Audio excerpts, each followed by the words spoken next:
Bon, bah, petite vidéo spéciale sur cet objet.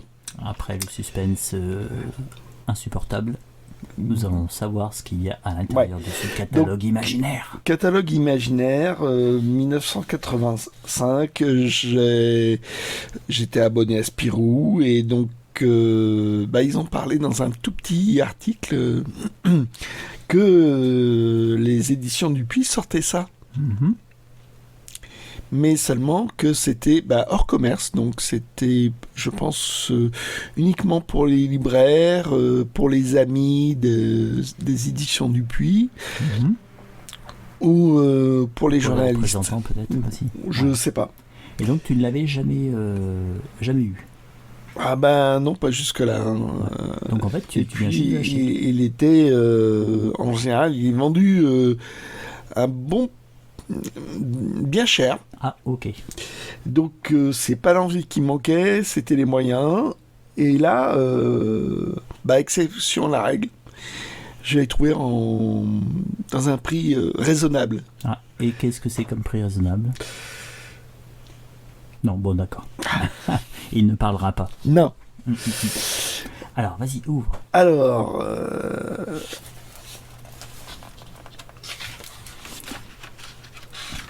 Ok. voilà, donc Est-ce qu'il y a une mention du tirage en fait? pas que je sache, non. Ok. On peut pas avoir une idée. Mais bon, apparemment c'était un truc relativement confidentiel. Mhm. Donc là, il parle d'auteurs, voilà, bon, qui existent bien, sauf qu'ils se sont amusés à présenter dans ce catalogue des albums, qui des n'existent séries qui n'existent pas. Donc ne cherchez pas, ne demandez pas, elles n'existent pas. D'accord. Et donc ça permet de, voilà, Covin, quand il fait des scénarios, il fait des espèces de croquis. Voilà, donc les tuniques bleues, Samy, toutes les séries comme ça. Mhm. Il les dessinait un peu vaguement, quoi. Bon, à force, il a développé un dessin particulier, quoi, cartooniste. Et ils ont inventé l'album qu'il aurait pu faire. Voilà, un album où il aurait été auteur entièrement, c'est-à-dire à la fois de l'histoire et du dessin. Ok. Donc là, c'est pareil pour Goss. Donc Goss, il est connu pour le Kenal et Scramoustache. Et donc, comme on en a parlé, je crois, je sais Oui, on en a parlé un plus petit à peu. quelle occasion. Je crois que tu avais dû trouver des aventures avec les Galaxiens ou des choses comme ça, non? Et on avait parlé de ça, donc Ouais. J'avais parlé parce que c'était ça le évoquait dilemme de Kenna, voilà, un épisode où il est dans le passé. voilà, où il y a un voyage dans le passé. Et donc, il imagine donc un personnage, Nicolas le Condottiere, comme s'il avait fait une série. Un condottiere, c'était un capitaine d'armée qui avait son armée privée et qui était embauché par des seigneurs pour faire la guerre. C'est un petit peu les Wagner.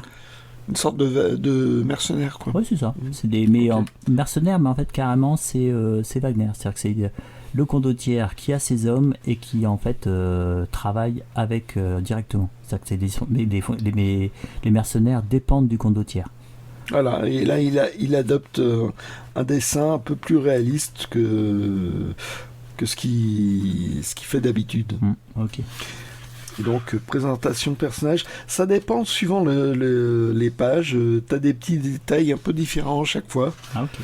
Ah, c'est sympa, hein. Ouais, c'est drôlement sympa. Là, le choc, c'est vraiment Sauron, Ah bah oui. Ouais. qui est connu pour les petits hommes, et là, qui change carrément de style de dessin. Et donc, ça fait vraiment quelque chose de vraiment particulier, quoi. Et donc, le texte, ça présente l'auteur, et des fois, ça fabule sur la série ou sur le dessin. Ah, Westerlin. Alors, Westerlin, là, c'est rigolo, Ouais. parce qu'il imagine un personnage qui s'appelle Ratapoil. Mhm. Donc, à l'époque, c'était totalement imaginaire, mais Ouais, par la suite, ouais, parce que il ça va veut dire créer... ça. Ratapoil. Il va vraiment créer un personnage qui s'appelle Ratapoil. C'était apparu chez Marsu Productions. Ça a fait 3 albums, ça n'a pas marché. Et ça s'est vite arrêté. Mais à l'époque, c'était imaginaire, mais ça existait par la Ça suite. lui a donné l'idée, c'est rigolo. Voilà. Et donc, lui, d'habitude, il fait Docteur Poche et Jeannette Pointu. Ouais. Berk, lui, il est plutôt principalement connu pour Samy. Mhm. Enfin bon, il a fait pas mal déjà une bonne carrière dans le journal Tintin avec Strapontin, avec Ah oui, exact. un conducteur de taxi, je sais plus. Ah oui. Enfin, il a fait pas mal de séries. Il a fait des séries directement en flamand aussi, je crois, parce que c'était un flamand. Et là, il s'est amusé de faire un album chez Dupuis, Landru. Donc on voit des morceaux de cadavres. Là, il va découper une femme. Là, il est sur le point de découper. Et donc, plutôt surprenant pour Dupuis, quoi. Oui, totalement. Ouais, donc il s'est amusé à sortir des canons de Dupuis. Si je me souviens bien, en fait, Landru a inspiré Monsieur Verdoux, le film de Chaplin. Oui. Oui. C'est ça. Oui, c'est vraiment dans l'esprit. Alors là, Éric Maltet, comment sais-je 421 en 85, il y avait 3-4 aventures, ouais, 3-4 albums, ouais. À peu près. Et donc lui il va carrément dans le côté truc américain, quoi, parce que c'est tout en anglais. Et Vankin Stories, ça évoque un peu les pulp Heroic Stories ou Et donc, moi j'étais bien fan à l'époque. Au début, je trouvais ça pas terrible, le 421. Et à partir d'un album qui s'appelle Suicide, où là j'ai vraiment aimé les histoires. Au début, ça se prenait pas au sérieux. Ouais, j'avais aimé ce côté un peu décalé, justement. Déjà, appeler son héros, au lieu que ça soit 007 421. Mais franchement, au début, c'était drôle. Ouais. C'était uniquement drôle, quoi. Ça se prenait pas au sérieux. Mais ça gagnait en ambition, et lui est devenu un dessinateur vachement sympa, quoi. Et puis d'ailleurs, dans l'année dernière, il avait repris le personnage de Choc avec Coleman. Exact. Ah oui, exact. Et ils avaient fait 2 ou 3 albums, je sais plus. Oui. Ils auraient bien aimé continuer, mais... Ah, ils ont arrêté Choc Non, c'est la fille de Rosie, je crois, qui voulait pas que ça continue. Ah, ok. Ouais. Oh, c'était sombre, mais par contre c'était sombre. C'était sombre, mais c'était des histoires très intéressantes. Roba. Donc Adam, ça c'est encore une exception, parce que Adam c'était sorti dans le Trombone illustré. Ouais, exact. Il avait fait quelques peut-être 4 ou 5 histoires de Adam Roba. Sorti de Bully Bill, il faisait quand même très rarement des choses en dehors de Bully Bill. Et Adam, c'était rigolo, quoi. Ouais, je crois que tu as parlé déjà un petit peu dans une autre vidéo de Larry Bambel. Ouais, et puis il avait fait aussi un espèce de récit complet qui se passait en Écosse. Je puis c'est un Spirou spécial étrange ou un truc comme ça. Et il a un compagnon qui, dans l'explosion de la tour, parce que ça se passe style... dans un château. Voilà. Ouais. Et en fait, son comparse serait devenu un fantôme, ainsi que son cheval.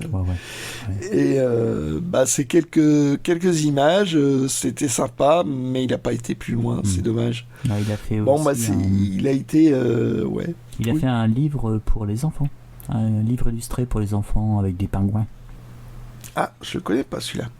Il est pas très connu. Et puis il avait fait le personnage de Pomme avant Boule et Billy, je crois. Ah ouais. Et c'était dans Record. Ah, oui, le journal Record. Le journal Record. Voilà. Mais bon, ouais. Alors là, Franck Le Gall, là c'est pareil. Il commençait tout juste. Comment ça s'appelle Théodore Poussin. Ouais, qui est chouette. Et puis il avait fait avec Yann les exploits de Yo-Yo, avec un dessin délibérément naïf. Là, ce personnage-là, avec un petit peu avec le chapeau de forme et cigare, ça évoque un petit peu les personnages américains des comics, quoi. Ça m'évoque un personnage, je me souviens plus. Oui. Ouais. Un petit côté aussi Saint-Augan, je dirais. Alors, si vous voulez lire un super album de Franck Le Gall, c'est La Vallée des Roses. Ah oui. La Vallée des Roses, c'est Théodore Poussin. Ouais. Non, en fait, c'était la toute première histoire qu'il voulait faire de Théodore Poussin. Et Dupuis n'a pas voulu, donc il a attendu un peu pour revenir à l'assaut. Et puis, avec le succès venant, il a pu le faire. Alors là, Berthet a son début de carrière, parce qu'il commençait le privé d'Hollywood. Déjà, il détonnait quand même dans Spirou, déjà. Et là, donc, ça a l'air d'être post-apo, on dirait, d'aventure pure. Ouais. Macheta. Walteri. Ah, Walteri. Alors, celle-là, elle a été pas mal reprise, pas mal recyclée, cette illustration. D'accord, Lilliput. Et donc, c'est les aventures de Madame Gulliver. C'est très curieux. Ah, j'adore cet objet, quoi. Ça donne vraiment des trucs rigolos. C'est totalement de Liège. Alors de Liège, lui, il avait fait les Crostons et puis Bobo. Ouais. Et donc là, il imagine des extraterrestres qui débarquent sur Terre et tout ce qu'ils connaissent. Enfin, le premier contact, c'est un sale gamin. Comment se faire nucléariser par des extraterrestres.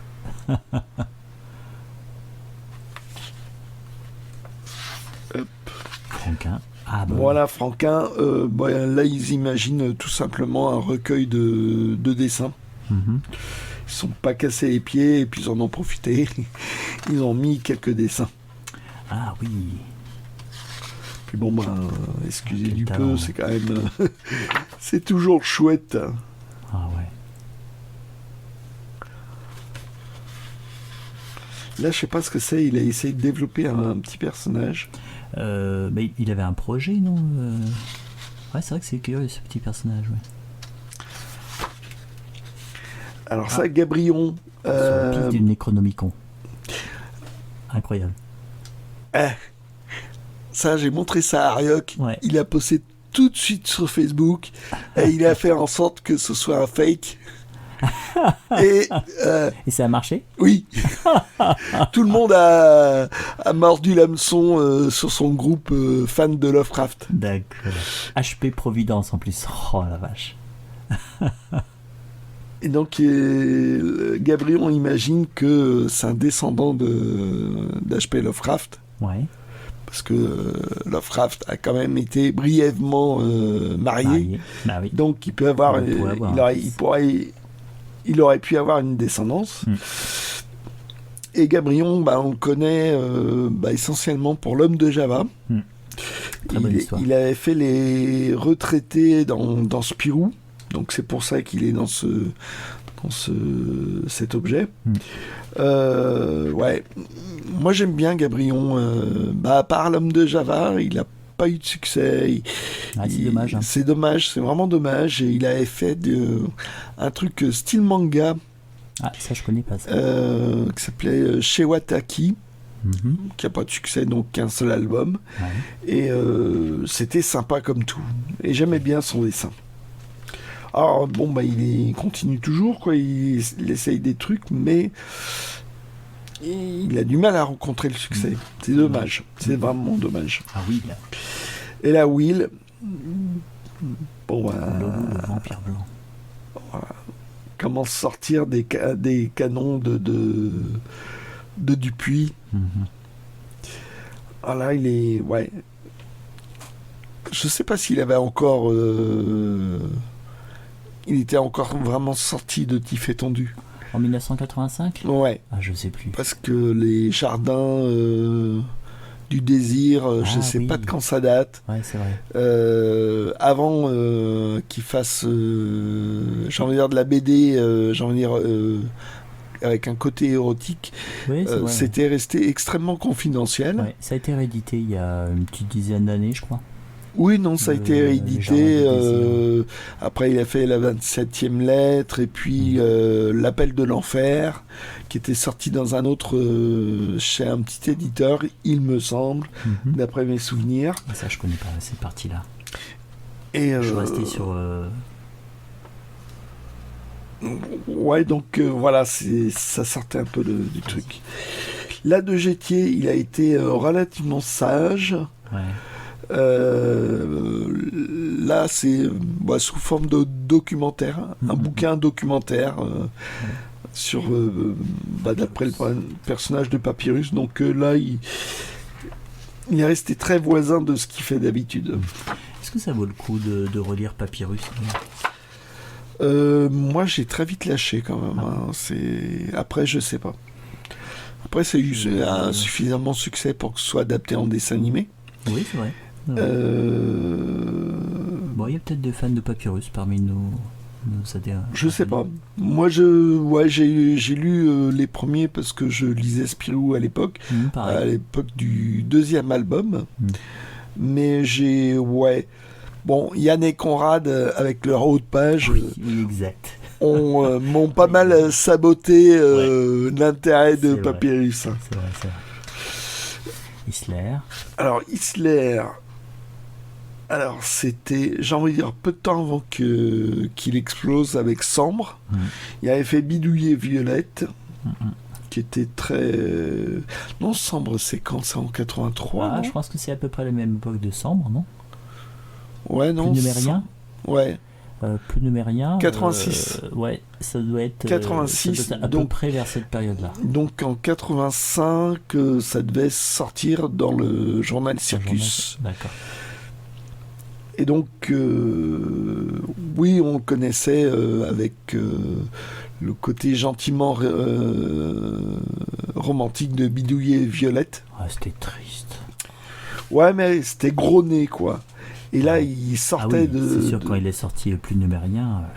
Il sortait de son côté gros nez, là, donc ça devait surprendre les lecteurs, les habitués de Dupuis, quoi. Ouais, totalement. Mais bon, il avait fait du Souchon dans l'air, ou chez Renaud, comme ça, il avait fait quelques pages où c'était waouh! Ça sortait de Bidouille et Violette. Il est capable de faire des dessins comme ça. Bon, maintenant, on est habitué, mais à l'époque, ça sortait vraiment de l'ordinaire. Et là, Tom et Jean-Ry. Excellent. Là, ils avaient trouvé un bon sujet. La Holding Flouze. Double son chiffre. Et apparaître, la Holding Flouze revend la Tour Eiffel. Et donc ils avaient trouvé toute une série de personnages cyniques, l'espèce de vieille secrétaire, les hommes d'affaires. Ça fait très World Company, quoi. Ouais, mais bon, en 85. Hein. Ah ouais, c'est ça.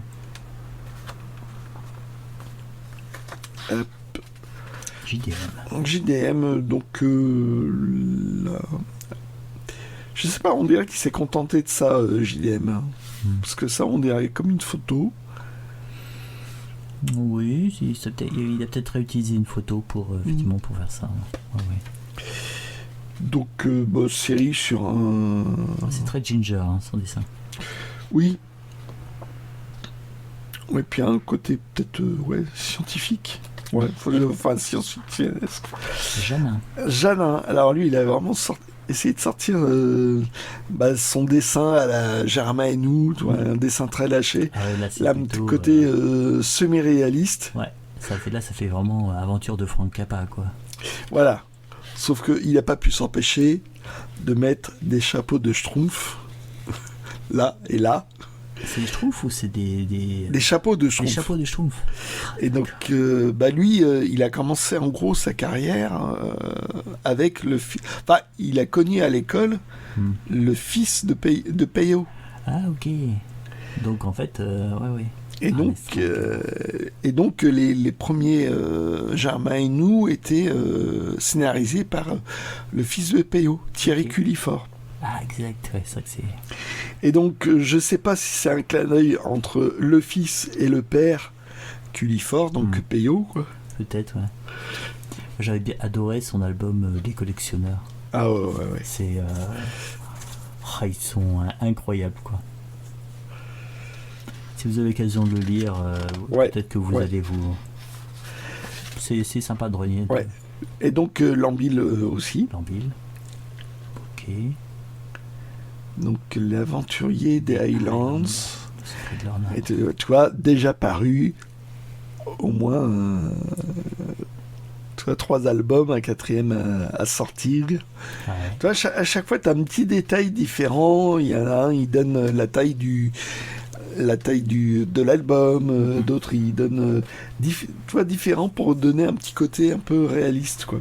Ouais, c'est assez sympathique. Ouais. En plus, c'est vrai que quand tu vois les couleurs, ça correspond bien à des couleurs qui ont été utilisées dans des couvertures. C'est vraiment... Tu vois une case, un extrait de case.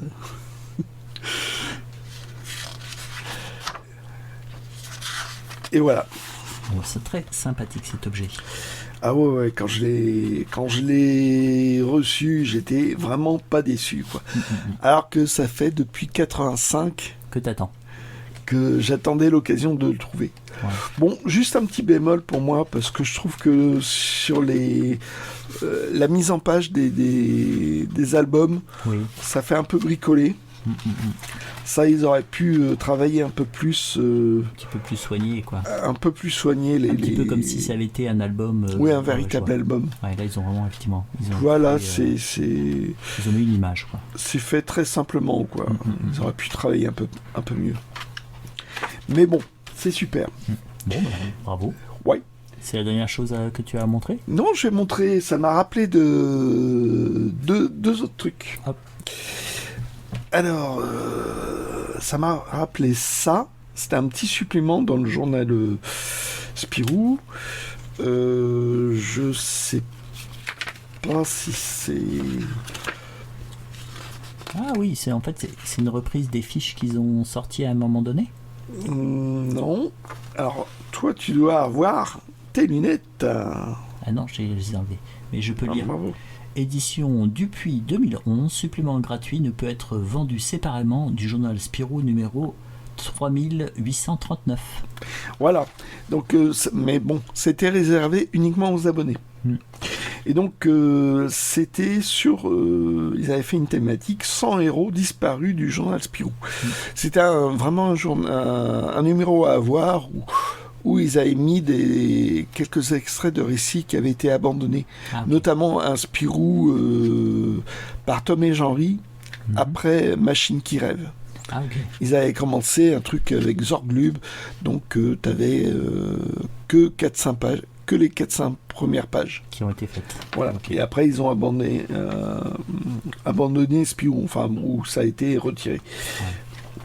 Et donc voilà, ils répertorient des personnages qui ont existé, dont certains ont connu une série en album, donc 421, mais qui n'existent plus à l'heure actuelle. Donc Alain Cardan de Fortune, et puis je crois un peu des scénarios de Delporte, Alice et Léopold, Angélique, Ça c'était épisodique plutôt dans les années 70. Archicache, ouais, je connais. Voilà. Arnaud Castelou, c'était la première BD faite par Derib. Ah oui, exact. Derib, Oui. dans le genre Spirou, ça a dû connaître 2-3. Oui, il y a eu 1 ou 2 albums. Ouais. Oui, Minimum, mais pas hors Dupuis, quoi. Alors depuis, je sais Voilà, pas chez qui ouais. il était. Ouais. Arnaud de Castelou, oui, ça me dit quelque Ouais. chose. Donc, tu vois, ça existait entre 66 et 72. Ernest Ringard. Ernest Ringard, Or, Centaure, ouais. les Centaures, Or et Ulysse. Ah, j'ai trouvé 2 tomes il n'y a pas très longtemps, par nostalgie. Mm. Puis j'aime bien tout ce qui était mythologie. Aemon, c'est les dessins de Renault, c'est plus. Il est connu pas pour une série que j'aime pas. C'est pour ça que j'ai pas Tu la retrouves pas retenu. comme ça. Oui, Voilà. des fois, c'est vrai qu'on fait des blocages. Badminton, ça c'est Hardy, Ouais. qui beaucoup plus tard connaîtra le succès avec Pierre Tombal. Mais là, c'était ses débuts, donc entre 74-80. C'est curieux d'ailleurs le succès de Pierre Tombal quand tu vois un peu le sujet. C'est Oui. curieux. Ok, Barbe Noire. Donc Bobos. Bobos, ça c'était le personnage de Remacle avant le Vionique. Donc Bonaventure, Boulouloum et Gili Gili, Ouais. Boudaldar de Sirius. Diable. Après il y a des trucs, ça c'est le Cabanon, c'est Paul de Liège. Les Caliné Calvas, les Mousquetaires. Capitaine Lahuche, ça a duré bien longtemps, hein, 71, 77. C'était c'était Francis pour Marc Le Marc But Le But, ouais. et son voisin. Ouais. Sauf que ça, Ça, je préférais. tu préférais Captain Lahuche, ouais. Ouais. Ouais, ce qui marche que j'en ai un pour on va dire pour échantillon. Oui, voilà. Les casseurs de bois. Ouais. Casseur de bois. Ça c'était marrant ça. Ouais, donc dessin de Piroton et il devait former Carin. Ah ok. J'ai aimé bien parce qu'en fait ça donnait envie de. C'est juste le côté. Il y avait un côté club des 5. Hein. Puis ça reprenait Michel et Thierry, la première série de Piroton. C'était. Cristal, t'en as parlé. Ouais. Didi, ça c'était du strip par Janin. L'épervier bleu. Les L'épervier bleu. Éric Artimon, c'était une série éphémère quand Will est revenu, je pense Will était parti chez Tintin, il avait arrêté Tif et Tondu, et il est revenu après dans l'équipe Spirou. Il avait essayé de sortir ça a connu 2 histoires, mais pas plus. Il est marre d'Artimon. Le Flagada. Ça a duré. Ça c'était. Je me souviens que c'était la couverture du Flagada, c'était le premier Spirou que j'ai acheté perso et où j'ai continué la série. Et après je me suis abonné. Et j'avais bien aimé. Ouais. C'était totalement c'était farfelu. Bien, oui, farfelu. Ouais. C'était totalement farfelu. Avec des jeux de mots à la. Ouais. À la con. Tiré par les cheveux. Ouais, voilà. Alors c'est comme les miens. Et c'est fou parce que ça a commencé comme mini-récit, donc en 61. Je crois c'est vers 68, 69 que ça a commencé par des gags en une page. Et pour les dernières apparitions, il avait fait des histoires de 45 pages. Mais chez Dupuis, ça n'a jamais connu d'album. Oui. Alors, il y a eu MC Productions, je crois qu'il y a eu genre Dargo qui a fait un best-of. Mais il n'y a pas eu d'intégrale. Non. Il y a le coffre à BD qui s'en est chargé, mais Dupuis, jamais. Et De Goth, l'auteur, il a connu les premiers albums avec la série suivante, Les Motards. Ouais. Mais pendant des années, rien du tout pour lui. Il y a un site en fait qui existe sur toutes les séries oubliées qui est très sympa. Oui, BD oublié. BD oublié. Et c'est eux qui font le coffre à BD. Ouais, c'est eux qui... Oui, il y a un lien qui après mène au coffre à BD. Il y a beaucoup de BD qui sont épuisés. Allez, jetez-y un coup d'œil, on touche rien. En fait, ça reprend Il y a plein de BD comme ça de BD qui n'ont jamais connu d'album véritablement. Et eux se sont chargés de faire ça. Leur travail sur les Romains de la Terre, c'est absolument fabuleux. Hein. Pas bon. Il y a eu plein de séries comme ça. Ouais. Alors pareil, ça c'est Hardy aussi, Garde la guitare. Ça m'a jamais accroché à l'époque. Dessin, je le trouvais pas mal, mais bon, ils avaient, je sais pas, c'est... Ils sont confrontés à Foxy Lady, une jeune femme sexy et machiavélique. Ouais. Ça rappelle la chanson d'Hendrix. Oh bah, je pense que c'est... Ça vient de là. Hein. Ça vient de là, hein. À Godas et Godai, ça a connu quelques albums, mais ça a commencé en 75. Ouais. C'est tôt que ça, ouais. Moi, j'aimais bien, moi, Godas et Godai.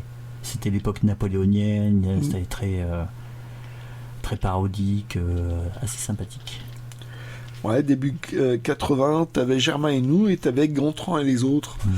Une autre série, lui, je crois qu'il a arrêté. Enfin, il a arrêté la BD, mais plus dans le dessin d'humour. Je me rappelle d'un gag comme ça, où il avait une vieille de chevaux, où tu voyais des tas de gros bruits, puis tu entendais un toc, toc, toc. Et il y a un gars qui est... Oh ouais, non, tu vois, c'est un truc qui se dévisse. Faut pas hésiter, quoi. Faut les... Voilà. Ah, ça me rassure. Et puis il y a tous les autres gros bruits qu'il fait avec sa de chevaux. D'accord. Donc, ça reprend... Ah, l'homophilactère. Ouais. Exact. Plus ou moins, des séries plus ou moins éphémères, ou qui ont connu... ou Jimmy Boy, qui avait toute une... Ça a été en 2 parties. Ouais. Parce que c'était une première partie semi-fantastique où il avait des capacités psychiques. Il avait des pouvoirs, exact, il avait un pouvoir. Et après, ils ont relancé la série en gommant ce côté fantastique où c'était juste des hobos, pendant la crise de 29. Oui, des clochards qui se déplaçaient en fait donc de ville en ville avec soit à pied, soit dans les trains. Ça, on a toujours l'image. Et c'était un jeune ado, quoi. Donc voilà, c'est toute une série de... c'est sympathique. Donc ça fait un petit livret vachement sympa. Ouais. Petit bout de chic. Donc c'est pas totalement imaginaire. Non, mais c'est en fait quand on les voit, oui, Victor Sébastopol, qu'est-ce que c'était déjanté ça. En fait, c'est des séries, c'est en les voyant, on se dit ah oui, effectivement, il y avait ça. Et en fait, c'est les souvenirs qu'elles montrent. Et des fois, il y a des trucs qui ont existé extrêmement longtemps sans connaître. Ah, c'est Zoé, elle avait un livre magique, je crois. Oui. Ouais. Et ça, c'est Christian Darras, qui est connu maintenant pour Tamara. C'était assez poétique, je trouve, Zoé, le monde de Zoé. J'aimais bien. Hein. Il y avait des bonnes idées, ouais. Alors, qu'est-ce que tu as d'autre ? Et pour terminer, je vais vous montrer ça. Alors ça c'est des années 80. Je veux dire, la couverture, ça se voit bien. Édition du Lion, ils avaient fait essentiellement des tirages de tête, des trucs comme ça, et ils avaient sorti cet album-là, 20 couvertures de Spirou et Fantasio. Donc celui-ci, ça fait longtemps que tu l'as... Ouais, parce qu'il est difficilement trouvable, assez cher maintenant à trouver. Attends, mais j'en ai...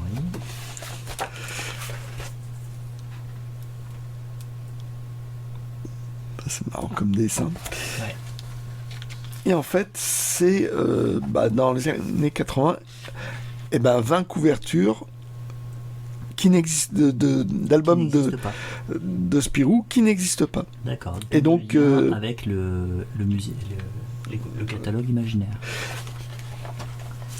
Et par différents dessinateurs. Donc là, c'est Baudard.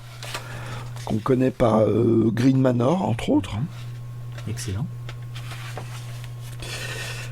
Book. Alors là, Enfin, avec, voilà. Album 69. Donc effectivement, Ouais. panade dans les villages, excellent. Max Caban. Stéphane Coleman, quand il dessinait encore. Ah, c'est pas mal. Ça avait été donc le dessinateur de Cats, non. Ouais, 4, ouais. Oui, 4, ouais, ça me dit quelque chose. J'allais, j'allais dire Fritz the Cats, mais c'est pas Non, ça, c'est mais c'est dans la peau d'un chat. Mhm. Je sais plus. Bref. Sympathique, ça, en tout cas. Très sympathique.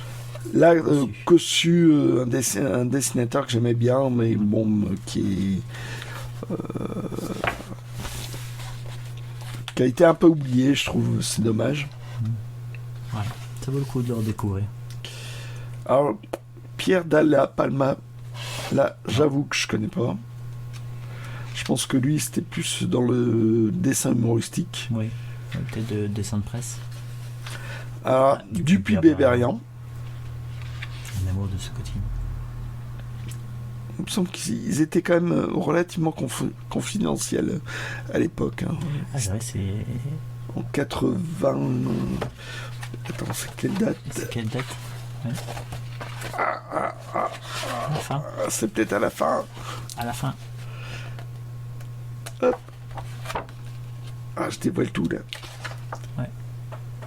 Non. Ah, je sais plus. Bon, Pas bref. daté, hein. Très bon. La Evermelen, bon, pour les amateurs. Spirou Babysitter. Alors, Franck P, Ah ouais. qui n'avait pas encore géré percé. Et il avait fait vraiment Ouais, Mops. très, très jolie couverture. Ouais, ça c'est très bien. La tristesse du marsupilami, Gertz. Alors lui, il est connu pour le petit gamin Jojo. Ouais. Voilà, il n'avait pas encore son dessin définitif à l'époque. Il faisait plus des illustrations à la 100p. Mhm.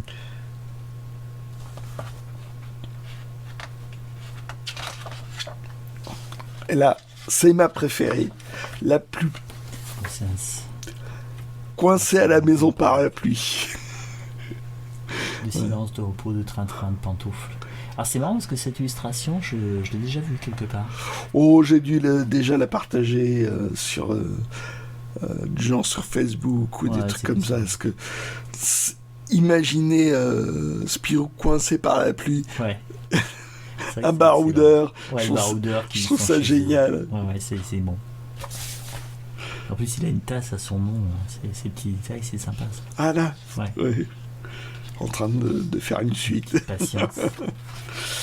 Hardy, Vincent Hardy. Le retour de Spirou et Fantasio. Ouais, c'est un autre. Il avait fait H. Barrett, lui. Ouais, à fond la caisse. Et c'était très sympa. J'avais adoré. Il y a eu 2 tomes. Un univers totalement barré sur un héros qui est à moitié anti-héros. Et l'univers était très curieux. Et il a fait aussi, il a eu un prix, il avait fait une histoire qui a tué l'idiot. Oh non, pas du tout. C'est pas lui qui a fait ça? C'est pas lui du tout, non. C'est pas Hardy? Non. Ok. Bon, c'est la bêtise du jour. Allez, vas-y. Alors, Isler, du temps de Bidouille et Violette. Alors, pas mal, c'est bien sympa. Ils avaient fait un bon choix de dessinateur dans l'ensemble. Oui, alors là, Jean, je pourrais pas dire. Qui c'est? Ah, tiens, regarde, t'as 86. 86. Tiens, ouais. Je viens de voir la page suivante. Ouais. Et ça c'est marrant. Ça. Et là, c'est marrant. Le fétiche des marolles. Donc, Franck Le Gall. Donc ça, c'était en 85. Qui travaillait à l'époque pour les exploits de Yo-Yo dans le journal Circus. Ouais. Donc par Yann et Franck Le Gall. Et le fétiche des marolles, en fait, ça existait ce titre, Ouais. mais je crois 30 ans, 40 ans après, Ouais, facile. Hein. Ouais, ça, c'est avec cool. Schwartz. Ouais, c'est Schwartz qui a repris. Donc ça devait déjà être une idée de Yann. Et là, toi, ils sont dans le. Et ce qui est marrant, c'est que Franck Le Gall a fait un Spirou par. Pareil, Spirou par, ouais, exact. Enfin, Spirou 2, ils appellent Spirou 2. La collection. Donc là, vous reconnaissez l'atonium, hein, la structure de l'atonium. Et effectivement, c'est le Schwartz qui a fait le fétiche du marol. Ça a fini par exister. C'est rigolo. Ça qui est rigolo. Alors là, c'est Loisel. Loisel. Qui s'en donnait à cœur joie. Ah ouais, là. La métamorphose du marsupilami. Et donc, en espèce de... En 85, en fait, Loisel, qu'est-ce qu'il faisait? Il avait fini. Il était toujours dans les villages? Non, c'est Cabane. Vas-y, La je quête te de donne. l'os du temps. Voilà, ouf. Il était dans la quête de l'os du temps. Ouais. Toujours, ouais. Toujours. C'était le dernier album de la quête de l'oiseau du temps, enfin du premier cycle, était de 86, Ouais, je dans crois. les villages, c'est Cabane. Ouais. C'est ça. Et donc là, c'est... Je sais pas si tu vois la tête de Fantasiro et Spirou, même Spip, Ouais, c'est excellent. ça va être belle. Alors, Marc Lumer, alors Marc là, Lumer. inconnu au bataillon pour moi. Inconnu, mais c'est pas mal. C'est encore un autre style. Ah, on dirait un petit peu les... Ouais, c'est curieux. Alors, s'il y en a qui savent, hein, Ouais. qu'ils Mais hésitent ça pas. est... Bon, Ouais. ça change. Alors, Mass, Mince. Francis Mass. J'en ai jamais lu du Francis Mass. Ça me dit rien non plus. C'est très particulier. Bon, il avait fait des trucs aux humanoïdes associés, aux éditions du fromage. C'était très entre humour et surréalisme, je crois. J'en ai jamais vraiment lu. Olivier Saïve. Excellent. La peau de marsupilami. Ah, c'est excellent. Ça. Ah, elle est chouette. Hein. Ouais. Je connais pas du tout l'auteur, mais non. Olivier très belle Saïve, non, il a fait pas mal de... Il a fait plein de trucs. Ah ouais Lui, il était dans Spirou. Il avait fait les poulets du Kentucky. Ah oui, il a cette série-là, je la connais. Mais je savais pas que c'était il a fait plein de styles différents. Mais malheureusement, je crois qu'il a pas vraiment percé. Mais bon, il est devenu, je crois, un pilier du journal Spirou quand même. Et bon, ce qui est marrant, c'est qu'ils reprennent vraiment les maquettes. Ouais. Ça qui est chouette aussi. Ah, c'est vraiment Alors là, logique. c'est Alséverin qui en a fait un peu. Ouais. Il en a fait pas mal d'illustrations. Et déjà qu'il était dans son aspect vintage. Totalement.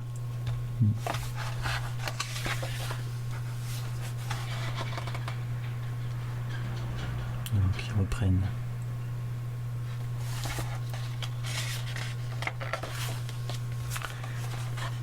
Toujours Séverin, Valardy, Valardy, Saint-Jean d'Arc. Sainte-Jeanne d'Arc, ce qu'on aurait pu voir comme pub. Ouais, c'est ça. Et voilà. Bon, bah nickel, hein. Bel objet. Ah, d'accord. Même derrière, ils ont. Donc celui-là n'a jamais été réédité. Donc Voilà. Si vous le trouvez, n'hésitez pas à le prendre. Ah c'est oui. une rareté. C'est devenu une rareté. Ouais. Je me rappelle l'avoir vu en devanture, quand il est sorti. Ah, ok. C'était pas donné quand même.